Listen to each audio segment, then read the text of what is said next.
Bien, compañeros de Debate Touchdown, un análisis plural donde abrimos brecha y a través de Debate de el canal donde somos el equipo que habla en el emparrillado, hay muchos sucesos. Siempre hay sucesos, siempre hay que hablar de americanos, siempre hay estrellas y generalmente creemos que las estrellas juegan en el emparrillado, pero hay estrellas para mí, leyendas, no sé para ustedes, a las que es un placer porque nos regalan tiempo y además por primera vez en mucho tiempo vamos a poder tener el honor, el orgullo de tener con nosotros a quien a mí me parece un fuera de serie. Si ustedes hablan de Manning, hablan de Joe Montana, ¿por qué no hablar de un señor que con su diario de voces nos deleitó mucho tiempo y que esperemos que algún día, cuando él pueda y cuando se den las circunstancias, se haga posible que volvamos a gozar de esto? Él se llama Gustavo Fillol. Creo que cuando digo el nombre Gustavo Fillol se les llena el corazón. Yo me quito los lentes porque a mí no necesito lentes, porque me ilumina de gusto y placer tener con nosotros en una entrevista exclusiva y especial, con mucho cariño, al señor Gustavo Fillol, a quien saludo. Nosotros estamos en México, él en Argentina, pero a través de estos medios podemos hacer posible la magia de verlo y platicar con él. Gustavo, ¿cómo estás? ¿Qué tal, Emilio? ¿Cómo estás? Qué buena presentación, muchas gracias. Bueno, la presentación no puede ser menor para alguien que es un gigante mayor. Y lo digo con todo orgullo y con todo cariño y respeto y admiración. Bueno, te agradezco, te agradezco. Muy bien. Vamos a platicar de muchas cosas. Esta es una charla amable. Qué bueno que estás con nosotros. Yo quisiera iniciar la charla preguntándote, precisamente estamos a través de redes sociales, internet, el poder que puede tener las redes sociales como arma del aficionado, como posible analista, y además de analista, un analista que puede ser líder de opinión más allá de lo que estamos acostumbrados, que solo en los medios grandes o en los medios de comunicación grandes hay líderes de opinión. ¿Tú crees que el aficionado como tal puede ser un líder de opinión? Sí, definitivamente. La realidad es que en los años que trabajé con el fútbol americano y la NFL en ESPN, justo se dio que fue toda la explosión de las redes sociales y los medios. Primero eran los foros de opinión, después eran las opiniones en el blog, después apareció Facebook, que hasta al principio no existía, muy poco, después Twitter y demás. Y lo que pude ver durante todo ese proceso fue que me sorprendía cuánto más conocimiento había en los aficionados, que no solo en los periodistas, sino en los propios jugadores o en los propios entrenadores. Por ejemplo, no me voy a olvidar cuando, no sé si vos te acordás, cuando Donovan McNabb, ¿cómo fue esa situación? Fue hace algunos años. Donovan McNabb no sabía que un partido podía terminar empatado y pensaba que seguía el tiempo extra, ¿no? Sí. Fíjate, ¿qué aficionado no sabe que un partido puede terminar empatado? Pues yo creo que todos los aficionados sabemos que termina empatado después de cierto tiempo, que se fue a tiempo extra y no se anotó. Exacto. Y un jugador, no sé si te acordás esa anécdota. Sí, me acuerdo. Pero McNabb pensó que iba a haber otro tiempo extra como si fueran los playoffs, porque pensó que no existía el empate en el NFL. Él pensó que en el NFL, y jugaba por entonces, hacía 10 años en el NFL, pensó que el empate no existía. Y después me recuerdo otro, Joe Gibbs, entrenador en jefe en ese momento de los Redskins, de Rojas, pidió un tiempo fuera, antes de un gol de campo, un intento de gol de campo, y después no le gustó lo que vio y pidió otro tiempo fuera. Y entonces le cobraron 5 yardas de penalidad por pedir 2 tiempos fuera seguidos. Sí. Y por esas 5 yardas, el pateador falló la patada porque ya estaba demasiado lejos. Pónganle que pasó de ser de 50 a ser de 55, mucho más difícil. Lo erró y después del partido le dijeron: ¿pero por qué pidió ese segundo tiempo fuera si le dio una penalidad? Y Joe Gibbs, con décadas de ser entrenador, no sabía que no se podían pedir 2 tiempos fuera seguidos. Y yo me acuerdo que ese día también dije, yo no sé cuántos de los lectores del blog, por entonces, que yo los consideraba a todos expertos, no sé cuántos de ellos no sabían que no se pueden pedir dos tipos fuera seguidos. Yo creo que cualquiera de ellos lo sabía. Es algo que cualquier aficionado sabe. En efecto. Fíjense, un entrenador con décadas de experiencia en el NFL no reconoce no saber que no se pueden pedir dos tiempos fuera seguidos. Y si esos errores vemos en los entrenadores y en los jugadores, como el caso de McNabb, en este caso justo tengo esa anécdota de Gibbs y de McNabb, pero podría haber miles de otras. De hecho, los jugadores cometen un montón de errores por desconocer las reglas que no nos damos cuenta, porque después no lo admiten. Pero hay muchos errores que cometen por desconocer las reglas, esa es la realidad. Y entonces, si un aficionado puede saber más que un entrenador o que un jugador, imagínate que un periodista. O sea, los aficionados saben igual o más que un periodista. De hecho, los periodistas de los medios son aficionados en el mejor de los casos. Son aficionados que en vez de trabajar de abogados o arquitectos, trabajan de periodistas en un medio. No hay mucha diferencia. No hay una diferencia de preparación. Cuando uno estudia periodismo, a uno no le enseñan historia de fútbol americano o reglas de fútbol americano.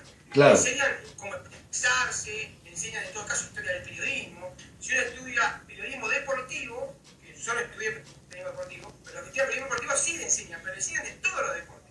Sí. Tienen una materia de cada deporte y dudo que haya materia fútbol americano. En Argentina definitivamente no hay una escuela de periodismo deportivo que tenga una materia fútbol americano. Sí, ni en México, ¿no? Y no sé si en México existe, pero en otros países de Latinoamérica seguramente no. En todo caso, si existe, existe en México, porque el fútbol americano universitario es muy importante en México. Sí, pero no hay una materia como tal, ¿eh?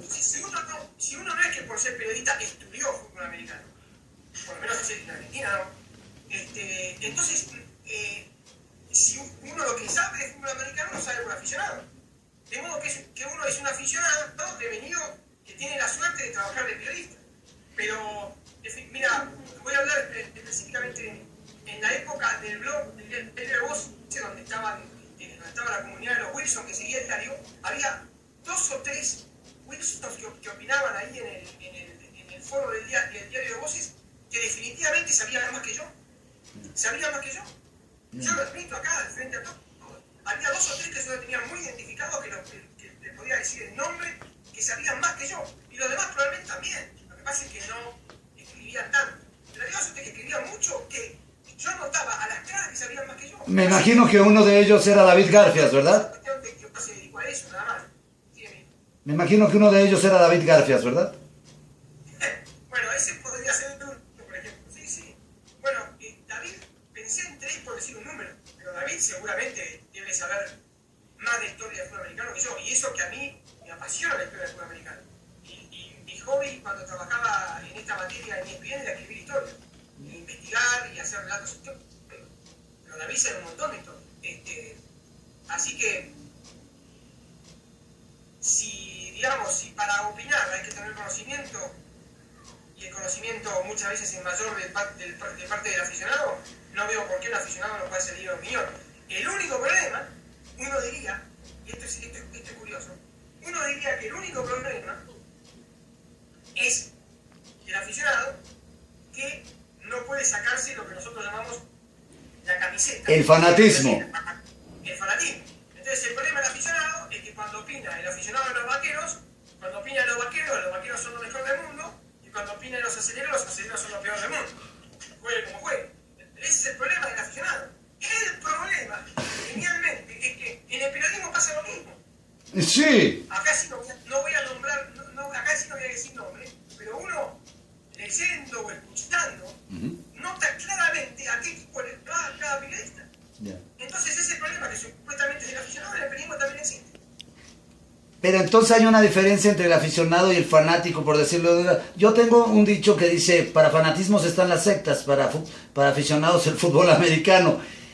Creo yo, no sé, tú me dirás, que el aficionado, al que yo llamo aficionado, es una gente que puede darse el lujo y el placer de ser crítico. Bueno, por lo menos yo trato de practicarlo, tú sabes a quién le voy. Puedo decirlo aquí abiertamente porque lo saben en el foro y en el grupo. Le voy a los Cargadores de San Diego, pero suelo ser muy crítico, siempre analizo a partir de lo que es la belleza del fútbol americano y no lo que es la belleza del amor que yo le siento a un equipo. El buen aficionado, el que puede ser líder de opinión, tendría que practicar eso, ¿verdad? Sí, exacto. El problema es que deberíamos identificar 2 clases de aficionados.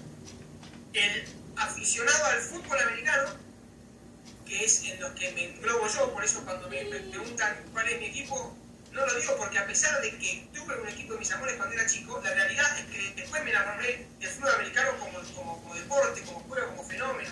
Entonces, y después cuando me dediqué al periodismo, definitivamente tuve que dejar de lado las pasiones porque no me parecía ético, ni moral, ni de buenas costumbres tener una preferencia, sobre todo cuando uno está tratando de informar los 32 equipos. Pero deberíamos diferenciar entre el aficionado y el amante y el fanático del fútbol americano en general, y el aficionado, amante y fanático de un equipo. Claro. La diferencia es esta. El aficionado, fanático y amante de un equipo, cuando ese equipo queda fuera, deja de ver fútbol americano. Siente que se muere. Hasta el año siguiente. Cuando su equipo quede eliminado, no ve más fútbol americano hasta el año siguiente. La forma de identificar al amante, aficionado o fanático de fútbol americano es ver si sigue mirando los partidos cuando su equipo... Claro. Si sigue mirando los partidos, aunque él entre el corazón de un equipo, se nota que es un aficionado y amante del fútbol americano, porque sigue mirando a ver quién sale campeón. Y no se pierde ningún partido, a pesar de que su equipo quedó eliminado. Entonces, puede tener su corazón un equipo, pero sigue mirando porque le interesa el deporte en general y no encuentra nada mejor que hacer un domingo a la tarde que ver fútbol americano. Exactamente, y si lo haces con tu mujer y lo ves con tu mujer, aunque ella no lo sepa y luego le va gustando, eso es padre también, ¿no? Bueno, eso es el paraíso, ese es el mundo ideal, el mundo de los unicornios. Están los unicornios y los hombres que ven el fútbol americano con su mujer. Sí. Es el mundo de la fantasía, de los duendes y las hadas. Aquí tienes a uno que vive en el mundo de la fantasía, ¿eh? El primero que conozco. Y mira que no costó... Hay mujeres que les gusta el fútbol americano, pero no están casadas con hombres que les gusta el fútbol americano. Yeah. Hasta tu casa, salvo tu casa. Sí. Bueno, mi mujer mi mujer no sabía que existía el fútbol americano hasta que me conoció y dijo, oye, tú te deberías llamar fútbol americano, quiero conocerte bien. Y así pasó. Pero bueno, esa es otra historia y aquí a quien vamos a escuchar es a ti, perdón, yo ya metí un poco de mi historia. Quisiera, hablando de tu historia, ¿dónde nace? Eso no lo sabe mucha gente y me gustaría, porque si estamos hablando de diario de voces, aquí estamos usando un poco tus elementos para que nos cuentes de ti. ¿Dónde nace ese amor precisamente por el fútbol americano, cuando en Argentina el amor principal es por el fútbol soccer? ¿Cómo nace tu amor al fútbol americano? Sí, de hecho, en Argentina existe el fútbol soccer y nada más. Cuando a un argentino le va bien en tenis, somos fanáticos del tenis, cuando le va bien en las carreras de auto, pero lo único que vivimos los argentinos es por el soccer, por el fútbol. Pero lo mío fue porque yo esquiaba y a pesar de que no era un buen nadador, formaba parte, digamos, era el peor de la delegación argentina que iba a competir afuera. Ya. Era el peor de todos, pero estaba ahí. Entonces íbamos a competir en lo que es el invierno del norte, de ustedes. Entonces caíamos a competir a Estados Unidos en enero, en febrero. Entonces, de muy chiquito conocí en los bares el fenómeno ¿no? De repente la montaña se vaciaba, no había nadie más esquiando, porque todos se iban a ver los partidos, a los bares. Entonces nosotros íbamos a los bares a ver qué era lo que estaba pasando. ¿En Estados Unidos? Y conocí ese deporte y fue amor a primera vista. Me pareció que era, por donde lo miraras, ni siquiera el mejor deporte, es otra categoría, es otra cosa. No se compara con ninguna otra disciplina para mí. No tiene comparación. ¿Ya te parece que el fútbol americano promueve o demuestra la filosofía de lo que debe ser un deporte o una agrupación, que un equipo debe ser solidaridad y cuidar del otro compañero como en ningún otro deporte, te parece? Sí, en ese sentido, de todas maneras, todos los deportes de equipo generan solidaridad y demás. En el fútbol americano se ve muy claro porque por ejemplo, si la línea ofensiva no protege al mariscal, le rompe la cabeza. O sea, está claro, claro, qué sé yo, en bowling, por ejemplo, si uno defiende mal, lo peor que puede pasar es que pierdan un punto. Yeah. No, nadie sale lastimado. Yeah. En cambio, el fútbol americano te pone tu integridad física en manos de tu compañero. Si tus compañeros no te protegen, corre peligro tu integridad física. Es una cuestión casi de salud. No, casi no, es una cuestión de salud física. Claro. Entonces, eso es lo que lo hace especial en ese sentido. Creo que todos los deportes promueven el juego en equipo y el espíritu de compañerismo. Pero eso de que la integridad física de un jugador dependa de lo que hagan los demás, no se me ocurre otro deporte donde se dé esa situación. No, ni a mí, ni a mí. Tú eres... Perdón. Por ejemplo, en el rugby, que es lo más parecido que hay al fútbol americano. ¿En el qué? En Argentina es el rugby. Ah, el rugby, sí. Entonces, Rugby. bueno, el rugby en Argentina se juega mucho. Y es muy parecido, es lo más parecido que hay al fútbol americano. De hecho, el fútbol americano es una deformación del rugby. Sí, sí, sí. Y en el rugby, que también hay mucho contacto físico, nadie tiene manera de protegerte. O sea, nunca es culpa de otro que a vos te pase algo físicamente, es culpa del contrario, pero no de tus compañeros, porque no te pueden proteger. Porque como no existe el bloqueo, al no existir el bloqueo, el rugby se pasa sin bloqueo, está prohibido bloquear. Entonces, al no existir el bloqueo, nadie puede protegerte. Yeah. Vos esquivás al rival y si lo podés esquivar, lo esquivás, y si no, te pega una tacleada fuerte, pero nadie puede protegerte como en el fútbol americano. Entonces, incluso en el rugby, que sería el más parecido, no se da esa situación de que tu integridad física dependa del buen compañerismo de los otros jugadores. Ya. Oye, una pregunta. ¿Tú te consideras fanático o aficionado? A ver, siendo muy honestos. No, yo me considero, a ver, en el sentido de que se le da la diferencia entre fanático y aficionado, en el sentido de que el fanático solamente habla de su equipo y solamente sabe de su equipo y solamente quiere ganar de su equipo y todo lo demás no le importa, en ese sentido me considero un aficionado porque me importa todo lo que pasa en el NFL. Ya. Pero en el sentido de estar completamente loco, me identifico con el fanático que está completamente loco. Pero tu fanatismo es hacia el fútbol americano. El fútbol americano, sí. Considero que estoy completamente loco porque me he ido a hoteles nada más que para ver partidos porque no tenía televisión en otro lado y me iba a un hotel a ver un partido y la llevaba a mi mujer al hotel y mi mujer se iba, no sé, a hacer otra cosa y yo me quedaba en el hotel solo mirando los partidos. Somos del mismo club. Un hotel con ella solamente para poder ver un partido. Eso me parece que es propio de un fanático, ¿no? Sí. Un poquito más loco, ¿no? Sí, somos del mismo club. Yo soy aficionado, pero en el otro sentido que tú dices, soy fanático al fútbol americano.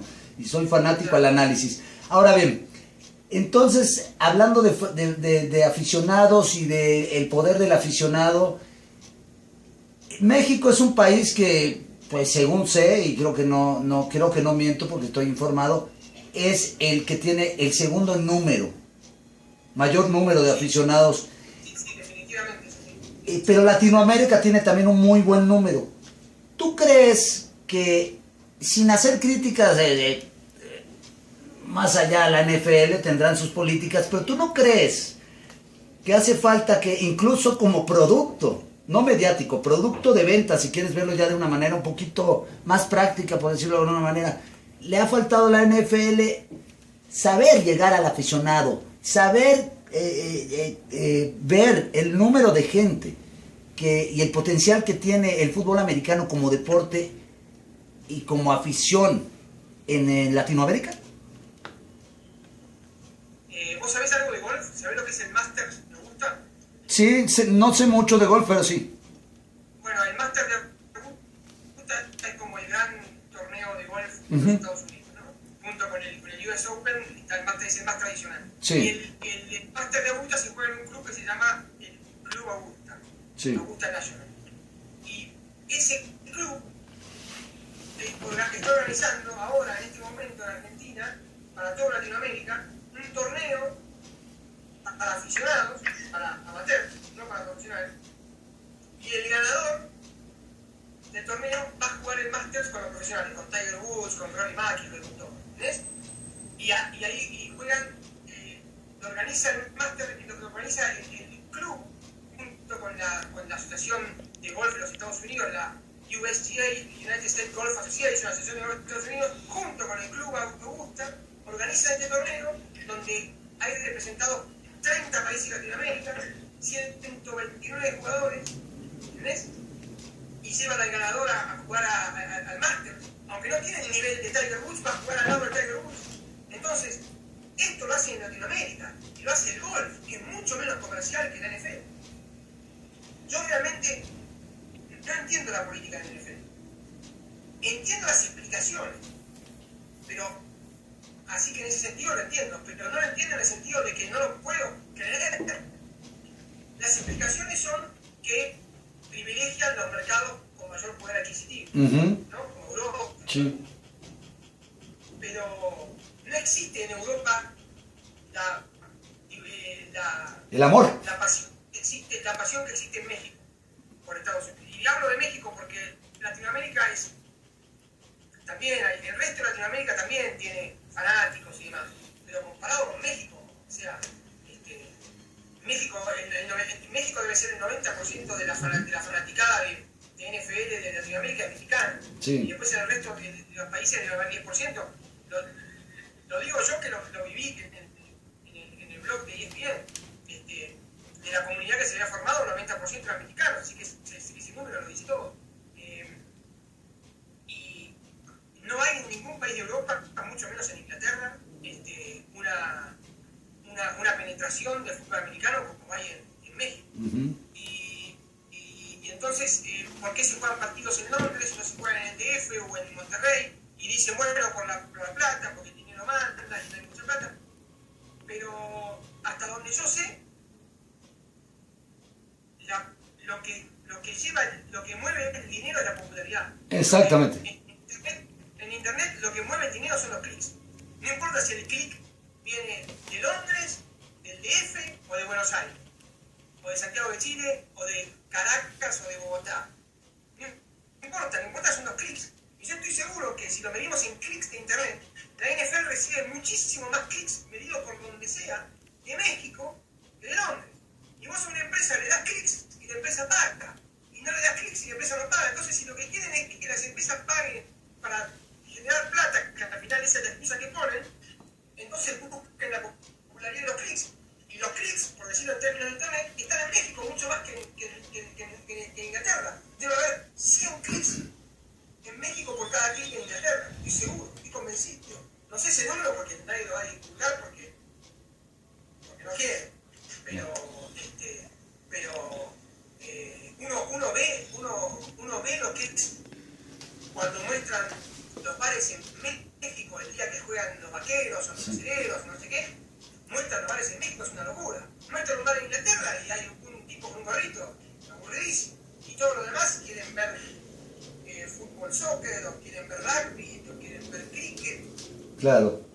Y vete a... México es el segundo deporte, por lo que tengo entendido. Y vete a Tijuana. El fútbol americano segundo. Sí. El fútbol americano es el segundo deporte de un país con muchísima gente. En cambio en Londres, en Londres pues se juegan los partidos ahí, en Inglaterra o en el Reino Unido, debe ser el deporte número, sin exagerar, en popularidad, debe ser el deporte, debe estar por abajo del número 30. Debe haber 30 deportes más populares en el Reino Unido y te puedo empezar a nombrar el soccer, el rugby, el tenis, el cricket, el golf, el ciclismo, el automovilismo. El waterpolo. Esos deportes son mucho populares que el fútbol americano. En cambio en México está el soccer y después el fútbol americano está segundo. Sí. El boxeo. Sí. Y seguí nombrando millones de deportes en esto. En México también hay otros deportes populares, pero el fútbol americano, según tengo entendido, es el segundo en popularidad. En efecto, quizá junto con el béisbol, pero el béisbol de determinada forma, pero en términos de aficionados, creo yo que hay más aficionados en México al fútbol americano después del fútbol soccer, como tú dices. Vamos a pasar a un tema que me parece interesante y me gustaría comentarlo contigo. Vamos a pasar primero a... Hay un tema que está en boga ahorita. Bueno, ya ves que terminó la temporada regular, se dieron los juegos de comodines, luego los divisionales. Y bueno, después de los divisionales se han venido más cortes de coaches y nuevas contrataciones en algunos equipos. Me llama mucho la atención saber tu opinión sobre un tema que ha estado pues platicándose mucho. El tema de los Broncos de Denver. Cortan a John Fox, que por cierto ya es nuevo head coach de los Osos de Chicago, lo anunciaron hoy.